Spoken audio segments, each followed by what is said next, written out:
This week on Longwood Weekly News, a change in Longwood staff, Brian Rowland, has now resigned from the Office of University Advancement. As the nation celebrates Martin Luther King Day, Longwood commemorates by giving back. Longwood's Interfraternal Council is making adjustment to men's recruitment this year. Stay tuned for this week's update of LWN. Happy Thursday. This is LWN and I'm Brianna DeWolf. And I'm Jessica Michael. Our top story this week, how does Longwood respond to pressing questions resulting in a change of staff? Brandon Kelly has the answer. The Office of University Advancement sees a change in regime as Dr. Brian Rowland, Chief Development Officer, resigns from his position, officials from Longwood University have stated. This formal announcement came on Friday, January 17th, 4 days after Rowland originally resigned from his position. This is not the first time a shakeup has happened in the Office of University Advancement. In July of 2013, Rowland had his title change from Vice President to Director.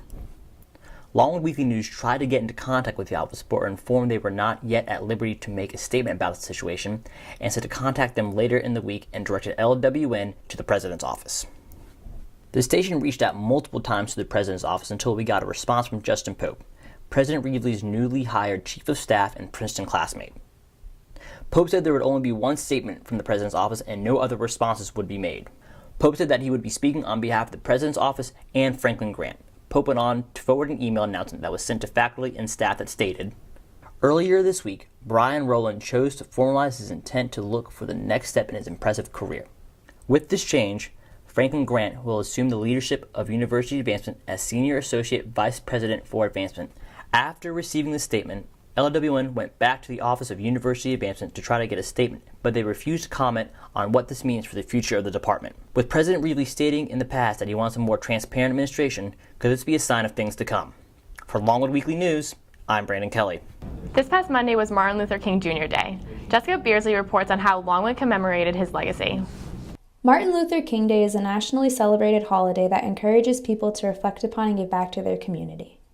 Although this holiday is generally considered to be part of a 3-day weekend to most, Longwood and the town of Farmville have collectively extended the remembrance of MLK's legacy through a week's worth of activities ranging from community service even to a day trip to Washington, D.C.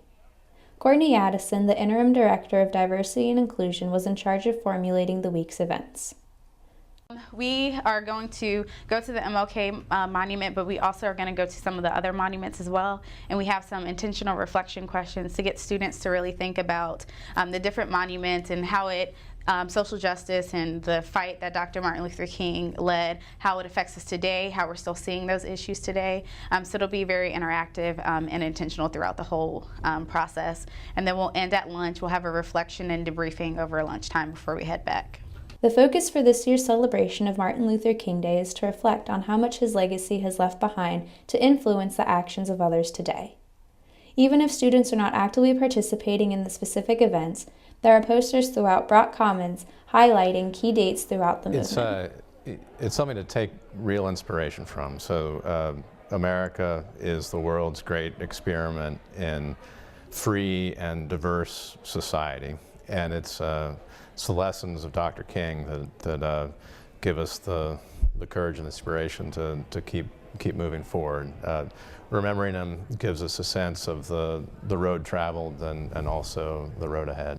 Although the civil rights era has ended, the fight for social justice and equality should always continue forward, even without a holiday to remind us. Reporter Brandon Kelly looks at how IFC has revamped their involvement in men's recruitment. I'm here on Eiler Field, where men's fraternity walk traditionally takes place. But with men's numbers slipping, IFC decided to get involved this year.